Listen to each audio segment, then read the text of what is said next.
comprendre les implications de l'affaire Epstein, parce que tout le monde se plaint pourquoi cette liste n'est pas sortie, etc. Bon, explication, on va essayer de faire bref, ok? La déclassification de la liste d'Epstein s'est transformée en un cirque. Beaucoup perdent patience et disent qu'on ne verra jamais cette liste. Cela dit, il est important de se poser la question pourquoi cette liste est si importante? Car la réponse à cette question est un cauchemar diplomatique qui pourrait mettre le feu sur le monde entier. On va regarder cette conversation qui a eu lieu dans le plus grand podcast du monde par quelqu'un qui est assez spécialisé dans les sujets Israël, tu vois. Il les connaît bien, l'état profond et tout ça. Et Joe Rogan, qui a le plus grand podcast au monde. Yann Carroll, il a quand même 2 millions et plus de viewers sur YouTube. Hein. C'est pas un petit non plus. Hein. Oui, non, c'est pas un petit, mais à côté de Joe Rogan, c'est... Oui, non, mais c'était juste pour mentionner. Voilà. Voilà. Voilà. Donc, on regarde ce qui se dit. J'ai trouvé ça intéressant et pertinent dans la soirée. Parmi toutes les informations qui sont divulguées, soi-disant, par cette administration, qu'est-ce qui vous fait douter d'une conclusion sur l'affaire Epstein? Je pense que c'est à cause d'Israël. Quand on creuse vraiment sur Epstein, tout son réseau était israélien. Ehud Barak était l'ancien premier ministre et l'ancien chef des services de renseignement, attends, doucement, bonhomme, des renseignements israéliens. Leslie Wexner était l'un des philanthropes pro-israéliens les plus prominents. Toute l'organisation était israélienne, mais je ne dis pas que c'était entièrement Israël. C'était tout un rassemblement du service de renseignement. Et cela ciblait des responsables américains et le président. Et la CIA s'intéressait aussi à ces cibles, du moins des éléments de la CIA. Ils ont certainement eu de l'aide de la CIA. Et ils ont certainement reçu de l'aide de ces organisations criminelles et des services de renseignement. On parle d'Epstein. Hein?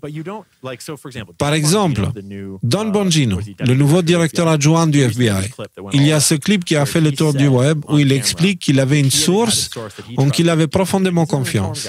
Et c'est un gars informé. Pendant cette interview de Fox News, il explique que cette source lui a dit qu'Epstein travaillait pour une agence du Moyen-Orient. Et je ne sais pas laquelle, mais une au Moyen-Orient.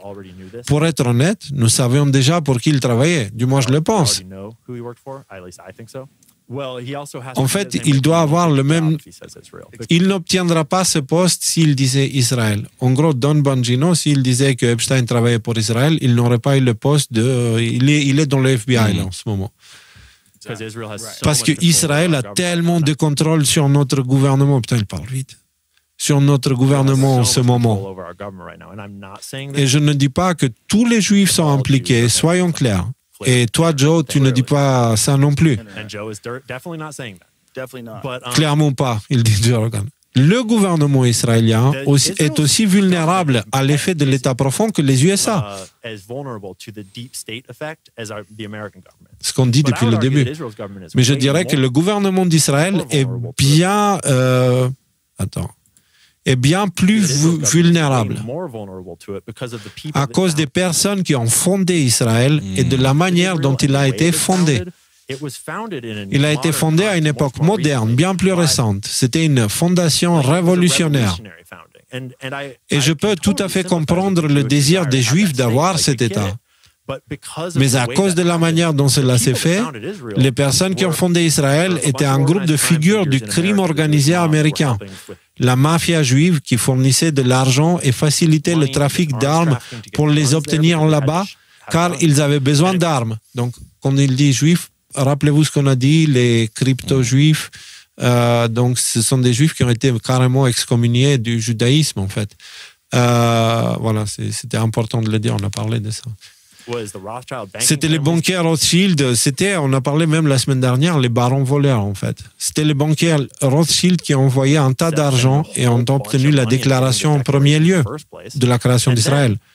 Et puis les personnes qui ont été là, les trois différentes organisations, l'Irgun, le groupe Lehi et le Haganah, c'était les trois groupes paramilitaires qui ont combattu en Israël et qui sont considérés comme les héros d'Israël.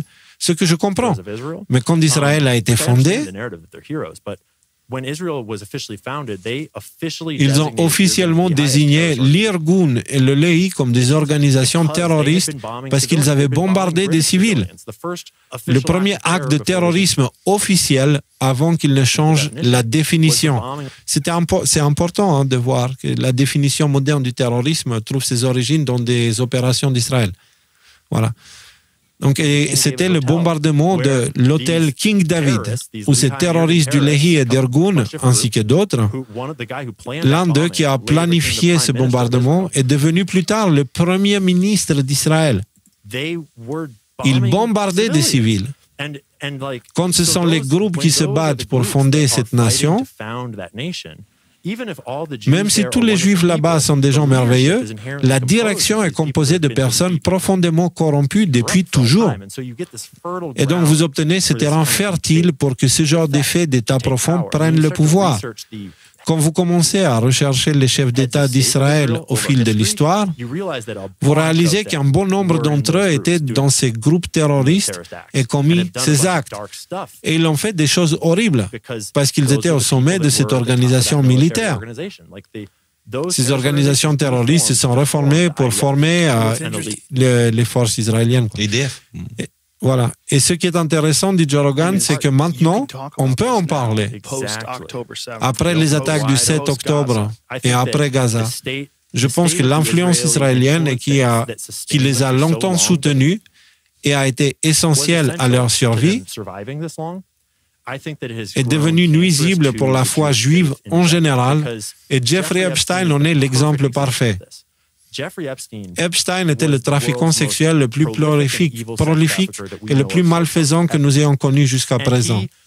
Et il faisait clairement partie d'une organisation juive travaillant au nom d'Israël et d'autres groupes. C'est une tache sombre sur l'histoire d'Israël et sur le peuple juif, si vous avez suivi l'affaire. Donc, vous comprenez... Après, il fait tout un tas de circonvolutions sur le lien entre Epstein et Israël. Enfin, le fait que Ghislaine Maxwell, son père, était étroitement lié au Mossad, c'est quand même de notoriété publique, ça, maintenant, quoi. Maintenant, c'est intéressant de voir qu'il y a d'autres connexions qui sont établies dans cette vidéo. Mais ce que je veux dire, c'est que là, on est dans le plus grand podcast du monde à parler de la création d'Israël, comment il a été créé, et de faire une référence directe au baron voleur, tu vois, la mafia, voilà, et faire référence à des sujets qu'on a abordés dans la série Révélation, tu vois, et voir ça dans le mainstream, comme ça, parce que là, Joe Rogan, c'est du mainstream, il a plus d'audience, lui, que tous les médias TV américains réunis. Donc, les gars, c'est pas petit, hein. Alors, nous, on avait abordé ces sujets-là, justement, dans Révélation 6, où on avait parlé des origines d'Israël. Dans les Révélations 14, on avait parlé des origines d'Israël. Et dans Révélation 17, on avait parlé de l'importance d'Israël au Moyen-Orient pour l'État profond. Parce que de cette façon-là, ils créent l'élément qui déstabilise là-bas, mais ils ont aussi le contrôle de l'ennemi. C'est-à-dire qu'ils contrôlent à la fois le terrorisme islamique et l'État d'Israël. Et ils les font se taper dessus, ça ramasse des thunes, ça gagne un pouvoir, ça prend du contrôle, ça fait des magouilles, et voilà. Donc on avait abordé tous ces sujets, mais les voir mainstream, là, c'est pas rien, quoi, c'est pas rien. Oui, on avait parlé aussi en parlant de l'opération Shoshana, et si tu veux, il y a une telle... Redis ça, remets-moi, là, l'opération Shoshana, je sais pas si j'étais là. C'est l'opération qui servait à provoquer des actes terroristes en Égypte, sous faux drapeau pour disputer l'Égypte avec tous les pays occidentaux. Okay. Ouais. Mais les actes terroristes, donc du coup, contre les Britanniques et contre les Américains. Donc tu comprends à quel point c'était complexe. Bon, bref, là n'est pas la question. Tu vois ce qu'il a dit, super important, ce qu'il a dit, Dan Bonino n'aurait pas obtenu ce poste s'il avait cité à ce moment-là cette connexion. Ouais. Et c'est logique. Kash Patel ne l'aurait pas obtenu non plus parce qu'ils sont obligés de passer par le filtre de la validation du Sénat. Dis-moi si je me trompe ou pas. C'est ça, oui. Ouais. C'est le Sénat. Bongino, je sais pas si Bongino. Non, lui non. Je crois que c'est que le directeur. Non, mais... Bongino, il est directeur adjoint, donc je pense pas qu'il ait dû faire ça. Du moins, maintenant, ils sont en place. Et de toute manière, ces réseaux, il va être exposé. Par contre, il y a encore des obstacles sur la route qui sont à l'intérieur, c'est-à-dire que ce sont les réminiscences des 3 services secrets principaux, le MI6, le Mossad et la CIA, qui sont toujours au contrôle des institutions, enfin, à des points clés des dévoilements de ces documents, comme, par exemple, on en a parlé tout à l'heure. Je sais pas moi, le SDNY, là, je pensais que c'était le bon moment pour en parler, là. Oui, le SDNY, est la fille de l'ancien directeur du South District of New York. Donc en fait, la Cour de justice donc du district sud de New York, qui est en charge d'un certain nombre d'enquêtes de haut niveau. Donc ils ont été impliqués dans les enquêtes sur Epstein, dans les enquêtes sur Anthony Weiner. Et il y a un drop de Q, une fois de temps en temps, on a le droit d'en reparler, qui fait un lien là-dessus. Donc SDNY, importance du contrôle du SDNY, parce qu'on se rend compte qu'effectivement le SDNY, on en a beaucoup parlé dernièrement avec cette histoire de liste d'Epstein qui a été révélée, ils ont en fait retenu tout un tas d'informations. Ils ont dit non mais il y a que ces 200 pages là, en fait il y a rien d'autre, alors qu'on sait très bien qu'il y a des dizaines de milliers de pages, au moins 10 000 pages caviardées qui ont été déjà rendues publiques. Maintenant on aimerait les voir non caviardées. Donc on voit que c'est un élément du système de justice qui est utilisé pour faire de la rétention d'informations. Et donc ce drop de Q, c'est le numéro, je ne vois pas le numéro, 4484. Ouais. Donc il nous dit quoi? SDNY, importance du contrôle du SDNY, compétences, collecte de preuves concernant Anthony Weiner. Donc Anthony Weiner, dont on sait qu'il a été épinglé avec son ordinateur portable qui est supposé contenir des éléments très compromettants. Compromettant, c'est ça le mot que je cherchais, pour le Deep State, notamment pour Hillary Clinton. Fondation Clinton, justement, on en preuve. Collecte des preuves Epstein. Ukraine, donc ça c'est intéressant. Q, en 2020, nous faisait un lien entre Weiner, Epstein, Fondation Clinton et l'Ukraine, même si ce lien n'est pas encore hyper clair en ce moment. Comme on vient de faire au live de ce soir. Parce que les sujets, on vient de les lier là. L'Ukraine a permis les attentats du 7 octobre. La guerre en Ukraine a servi à financer la déstabilisation du Moyen-Orient. Et toute cette pression a pu être mise à travers les opérations de pot de miel, où ils ont piégé des gens à travers les chantages, etc., qui étaient mis en place par Epstein et d'autres éventuellement, en fait. Et effectivement, ce qui est intéressant à noter, c'est que dans le SDNY, la procureure qui est en charge et de l'affaire Epstein et de l'affaire Puff Daddy et du scandale Russia Hoax, là, tu sais, là, Russia, donc les fausses allégations qui avaient été menées contre Trump quand il était candidat et pendant sa première présidence, sont toutes dans la main d'une même personne qui s'appelle Maureen Comey et qui se trouve, le hasard comme par hasard, est la fille de... C'est quoi son prénom à Comey? Je l'ai oublié. De James Comey, qui était l'ancien directeur du FBI avant Chris Wray, c'est-à-dire dans l'administration Obama. Donc voilà, un petit monde là qui se tient bien et qui fait bien attention à pas... Et c'est ce même SDNY qui est en train de bloquer la liste d'Epstein actuellement. Et cette histoire-là, comme on l'a vu au dernier live, on a parlé d'une sorte d'insurrection, une sorte de guerre civile au sein des institutions qui désobéissent aux ordres directs de leurs supérieurs hiérarchiques. C'est ça. Tu vois, c'est ce qu'ils sont en train de faire. Trump décide des choses. Là, eux, ils font des réunions entre eux, ils décident le contraire. Sauf qu'ils n'ont pas le droit, en fait. Tu vois. Et donc, là, ils sont vraiment en train de se mettre dans des galères de plus en plus importantes. Alors, là, c'est une raison pour qu'ils se fassent arrêter carrément. Ce type d'insubordination dans l'administration, quoi. Alors, il y a autre chose qui se passe, parce que toutes ces choses-là, on a dit que le Mossad et la CIA, ils travaillent ensemble. Okay. Et on a parlé de l'implication de la CIA. Regardez la nouvelle qui est sortie, alors je ne sais pas si c'est aujourd'hui ou hier. Le CIA entame une purge inspirée de l'histoire Dodge. Donc, ce que Elon Musk fait au reste du gouvernement, lui, là, je ne me rappelle plus comment il s'appelle, le nouveau directeur de la CIA. Radcliffe, il est en train de faire la même chose à la CIA. Donc, il dit, la CIA entame une purge inspirée de l'affaire Dodge, les employés étant contraints de rendre leur badge. L'agence centrale de renseignement, donc la CIA, est la dernière à avoir été touchée par une vague de licenciements de fonctionnaires fédéraux en période d'essai. 3 personnes informées des licenciements ont déclaré au New York Times que les agents de la CIA embauchés au cours des 2 dernières années sont convoqués dans des locaux hors site, licenciés et contraints de remettre leur badge au personnel de sécurité, ce qui leur enlève aussi la diplomatie qui couvre leur mission.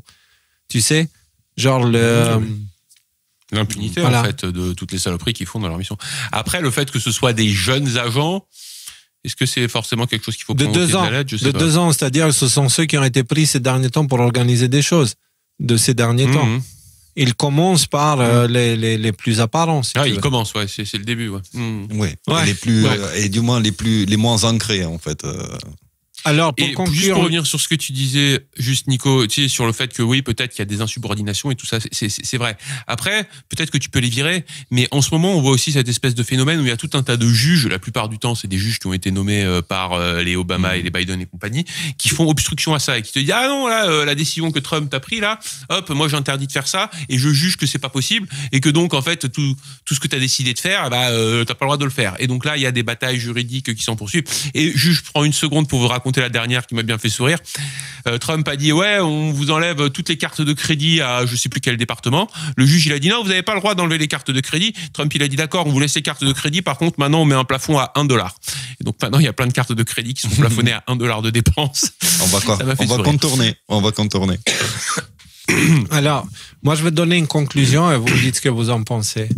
Vous voyez, parce que l'idée c'était pourquoi la liste d'Epstein n'est pas encore sortie. Okay? Comme tout le monde attendait et que ça change du jour au lendemain. Vous voyez, si l'on parle d'Epstein et de sa liste, on va inévitablement parler d'Israël. Et si l'on parle d'Israël, on va inévitablement parler du Mossad. Et si on parle du Mossad, on va inévitablement parler des services de renseignement, de leur application dans la création de guerres pour des détournements de fonds, de la corruption profonde de l'OTAN. Vous voyez, comme on le dit depuis le début, on ne parle pas de l'arrestation du petit leader au coin de la rue, mais de la fin d'un complot qui trouve ses origines dans la version de l'histoire qui n'a pas d'autre camp que celui de l'être humain. Pas la version de l'histoire écrite par les vainqueurs, tu vois. Dans tous les cas, d'une façon ou d'une autre, la vérité sortira. Mais là, pour l'instant, la raison pour laquelle il y a autant de résistance, c'est parce qu'encore une fois, il y a des guerres qui ont été créées en utilisant Epstein comme moyen de pression. Epstein piège des personnalités politiques. Après, on les fait chanter pour pousser à la guerre. Et donc, ça veut dire, s'ils révèlent ça, les États-Unis, ils se mettent le cul à l'air d'un point de vue diplomatique avec le monde entier. Vous vous rendez compte aussi. Et Israël, il se fait écarter. Donc, ce n'est pas une petite chose. Et si elle sort du jour au lendemain, c'est le chaos dans le monde entier. Progressivement, on est en train d'apprendre qu'il y a une corruption mondiale. En fait, j'ai l'impression que dans le narratif, ils essayent de mettre dedans l'idée de cette entité qui vient corrompre les États pour que les gens puissent faire la différence entre l'État profond et population. Pour qu'on ne parte pas en chaos comme ça. Parce que si c'est le cas, par exemple, la France, si les gens non français jugeaient les Français basés sur les guerres que la France a fait, en fait, c'est stupide. Parce que ce n'est pas les gens qui ont voulu ces guerres-là. Tu vois? Donc, ils essayent de séparer Ouais. Juste un truc que je voulais dire, tous les impatients qui disent ouais, il y en a marre, il n'y aura rien, même si je comprends un petit peu leur impatience.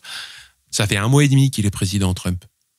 Alors je sais, on a l'impression que ça fait 2 ans qu'il est président, tellement il se passe des choses. Il y a déjà plein de trucs qui sont sortis et ceux qui ne sont pas satisfaits avec ce qui sort, mais arrêtez de regarder l'actualité. Vous êtes dépendant à l'endorphine balancée à votre cerveau quand il y a de l'actualité qui sort. Ou comment ça s'appelle cortisol. Relax, détendez-vous. Il y a déjà une tonne de choses qui sont sorties. On n'a même pas le temps de digérer ce qui sort tellement il y a des choses qui sortent. C'est pas des petites choses, on n'est pas dans les scandales pipi caca là. On est dans des... Ouais, Nico. Surtout, n'oubliez pas que ces révélations ne sont pas pour nous. Ils ne sont pas pour des gens qui ont fouillé ces histoires. Vous apprendrez pas grand-chose de nouveau. Peut-être la profondeur et encore plus d'horreur concernant les implications de cette liste. Voilà, mais vous avez déjà une vague idée de ça. Toutes ces révélations sont faites pour le public général, pour des personnes qui ont été nourries par BFM TV, le CNBC News et tout ça. C'est pour eux. que c'est fait progressivement. C'est pour ça que ça ne peut être fait que de cette manière-là. Il faut poser le contexte, il faut poser l'histoire, il faut rentrer. La fenêtre d'Overton, ça marche dans les deux sens. C'est vrai que ça se déplace petit à petit. Et d'ailleurs, prenons aussi conscience du fait que qu'est-ce qu'ils voulaient faire là, dès qu'on a commencé à parler d'Epstein, ils sont arrivés avec leur liste. Qu'est-ce qu'ils nous ont fait là dans les médias? Oh là là, le pape, il va mourir. Le pape, il est mort, c'est 3 semaines. Ok, le pape, il est mort pendant 3 semaines. Les médias peuvent décider de ne parler que de ça. Et d'enfoncer là sous une pile d'informations qui n'a pas d'importance les choses intéressantes. Donc il faut aussi jouer avec le fait que les gens qui vont se faire exposer à un moment ou à un autre, en tout cas c'est ce qu'on appelle de nos voeux, ils ont encore quelques cartouches en main, ils ont encore quelques cartes pour essayer de limiter le scandale, d'en limiter la portée, des choses comme ça. Et il faut aussi prendre tout ceci en compte. Il y a une des personnes, enfin celui qui m'aide pour préparer parfois les épisodes de Révélation et aussi les lives, il m'envoie des infos intéressantes à propos de les oranges du complot. Tu sais. Là, il me dit, c'est marrant car dans le SDNY, Southern District of New York, il y a le county de Orange. Et on avait lié tout ça. C'est historiquement avec l'arrivée des Prussiens, la mafia à New York et tout ça, tu vois. Et c'est marrant. C'est à cet endroit-là voilà. Il y a une grosse racine qui est posée là-bas, tu vois. Et c'est comme par hasard là-bas où il y a des blocages. C'est mignon, hein. On trouve de plus. Tu vois, en fait, partout où tu creuses, il y a quelque chose derrière. C'est ça qui est au fond en ce moment. Tout est révélation. On a la vidéo de Trump pour comprendre pourquoi on a parlé d'Israël et de tout ça. Écoutez. Hop. Vous avez reçu Hillary, McCrory et Keir Starmer à la Maison Blanche, la semaine dernière. Tous deux ayant salué votre courage et votre conviction pour mener un chemin de paix. Cela impliquerait cependant de renouer des relations diplomatiques avec la Russie. Ce que les dirigeants précédents n'avaient pas eu la détermination de faire. Qu'est-ce qui vous a donné le courage moral et la conviction de vous avancer et de diriger cela? Ah, j'adore ce type. Bon, avec quel journal? One American News, blablabla, blablabla. Ok. Bonne question. C'est un chemin vers la paix. C'est un chemin pour résoudre quelque chose. Et je sens qu'en tant que chef de ce pays, j'ai l'obligation de le faire. De plus, vous savez, nous sommes très impliqués. Nous nous sommes impliqués. Il est regrettable que nous nous sommes impliqués car il n'aurait jamais dû avoir de l'implication ni de guerre et il n'y aurait pas dû avoir d'attaque du 7 octobre. Cela ne serait jamais arrivé. Quel rapport en fait? Pourquoi d'un coup? Je sens qu'en tant que chef, j'ai l'obligation de le faire. De plus, vous savez, nous sommes très impliqués. Nous sommes très impliqués. Il est regrettable que nous soyons impliqués car il n'aurait jamais dû avoir l'implication ni de guerre. Et il n'aurait pas dû y avoir l'attaque du 7 octobre. Cela ne serait jamais arrivé. Comme vous le savez, l'Iran était fauché. Il n'avait pas d'argent à donner au Hezbollah et au Hamas, les organisations qu'on a dit au dernier épisode de Révélation, qui sont la façade de l'État profond, l'infiltration de l'islam par l'État profond. C'est justement des groupes comme le Hezbollah ou le Hamas. Et donc il te dit, il n'avait pas d'argent l'Iran, il n'aurait pas pu financer une telle chose. Comment ils ont pu le faire? Grâce à ta petite guerre là. Me prends pas pour un con. Ils étaient complètement fauchés. Et puis sous Biden, ils sont devenus riches comme Crésus. Ils sont passés de fauchés à 300 milliards de dollars en 4 ans. Et ils ont donné beaucoup de cet argent. Et regardez ce qu'il s'est passé. C'est aussi un vrai désordre que nous espérons pouvoir résoudre. Mais j'apprécie beaucoup votre question. Ça répond pas. Attends, ça répond pas au truc qu'il avait posé Zelensky. Il a dit ouais, mais on n'a pas reçu tout cet argent. Non, nous avons reçu que la moitié. Aussi, ouais, parce qu'une partie a été détournée pour aller là-bas. Les gars, si on creuse de ce côté-là, je pense il y a beaucoup plus à sortir en termes de compréhension de l'image dans l'ensemble. Oui, Rudy. Ce que je voulais dire, c'est que là, il était question de l'Iran et on n'en a pas parlé ce soir, mais une des dernières déclarations qu'il a fait Trump, là, genre récemment, là, hier ou aujourd'hui, c'est de dire bon, maintenant, on va s'occuper de l'Iran, en fait, et notamment du deal nucléaire iranien, qui est tout à fait problématique. En gros, il leur dit bon, soit vous renoncez au deal nucléaire iranien, soit va y avoir voilà, ça va chauffer pour vos fesses, quoi. En gros, c'est ça qu'il leur dit. Donc là, il est en train de taper du poing sur la table vis-à-vis de l'Iran. Et c'est un nouveau champ diplomatique qui s'ouvre dans l'administration Trump. Et je voulais juste le mentionner parce qu'on risque d'en reparler probablement au prochain live, certainement. Et si vous regardez notre dernier épisode de la série Révélation, il parle justement de ça, les gars. Au niveau timing, je peux dire que T'es inspiré, Léo, t'es inspiré là-dessus. Ting. Non, mais c'est même pas moi, c'est nous ensemble. C'est nos conversations qui donnent ça comme résultat, le choix des sujets, tu vois. Et là, on a parlé justement de ça et de l'implication de l'Iran, comment l'Iran a été infiltré, comment l'Iran a été utilisé comme machine à laver de l'argent pour l'État profond. Et il te dit quoi maintenant, Trump, dans cette rencontre-là? Il te dit, mais ils étaient fauchés à l'Iran. Donc, j'avais réussi à couper les finances de l'État profond, de l'islam, de l'infiltration à l'islam, en fait. J'avais réussi à couper les fonds de ce truc-là avec justement l'arrestation de la famille Saoud, tu vois, parce que eux, ils ont été... Pas que, tu sais, on avait parlé aussi des liens avec Benghazi, tu te souviens, les grosses plaquettes des grosses mallettes de billets, là, de la Croix-Rouge et tout ça. On en a couvert des sujets quand même, hein. On en a dit quelques-unes des conneries, mais on a dit aussi pas mal de trucs qui tombaient juste, quoi. Oui, Nico. Attends, mais par rapport au précédent live, c'est un peu dingue parce que là, Mohamed Ben Salman, vous savez ce qu'il a déclaré? Non. En une déclaration, il a tué le wahhabisme.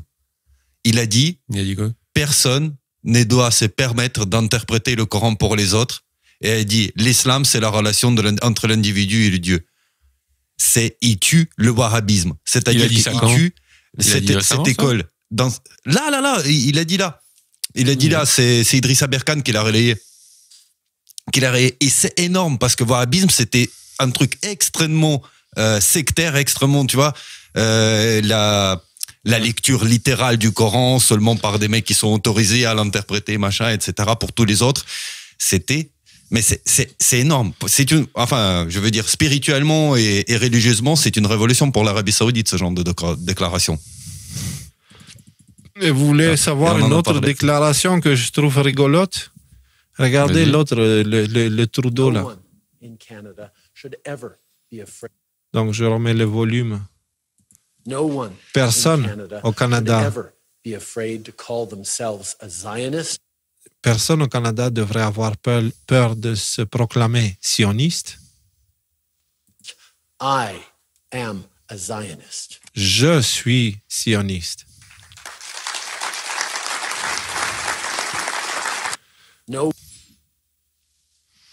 Écoute. Alors, moi, j'insiste avec cette idée, les gars, les mots sont importants pour moi. Les mots, ils comptent. Il y a sionisme et sionisme. Il y a le sionisme biblique et il y a le sionisme politique. C'est pas la même chose. Et le sionisme politique est venu justement pour salir le principe, le concept du sionisme. Et quel est le concept du sionisme? Celui de la religion judaïque, chrétienne et musulmane. Parce que dans Apocalypse, ça parle bien de l'arrivée de Sion qui vient toucher la terre. Sauf que Sion, dans sa version originale, ce n'est pas un morceau de terre sur la planète. Sion, c'est un endroit où les gens vivent en paix et en harmonie avec les lois naturelles. C'est ça, Sion. C'est le mot en soi, tu vois. Donc, et c'est ça l'idée derrière la Bible et le Coran. Donc, normalement, toutes les religions monothéistes du monde sont sionistes. Mais ces malades mentaux, ils ont pris cette idée-là, ils ont dit « mais si on regarde les textes et tout, comme les wahhabistes avec leur code et leur interprétation, eux, ils ont interprété autrement. Non, Sion, c'est en Israël, c'est comme ci et c'est comme ça, machin. » Ils ont créé et ils ont pris le contrôle de cette terre. Cette terre qui est très importante, qu'on pourrait explorer un jour dans un Y-Files, justement, parce que ce que j'ai compris, les gars, vous allez halluciner, mais celui qui contrôle cette terre a une autorité supérieure sur le reste du monde. Et c'est pour ça que tout le monde se prend la tête pour choper cet endroit. Les chrétiens le voulaient, les juifs le voulaient, les musulmans le voulaient, les bouddhistes n'en ont rien à foutre parce que justement, ils ne cherchent pas à dominer. Mais il y a un truc, et c'est... ça En s'explique, plus, d'un point de vue mystique, ça s'explique, cette obsession avec cette terre. Oui. Mais en plus, là-bas, ils ont une super boîte de nuit avec de la super bonne musique. Et ils ont appelé ça la buée, parce que c'est la condensation. C'est la condensation, ouais. Dans la buée. Ouais, j'étais triste, je l'ai Merci Rudy. Merci Rudy. Tu as sauvé ma réputation ce soir. Voilà.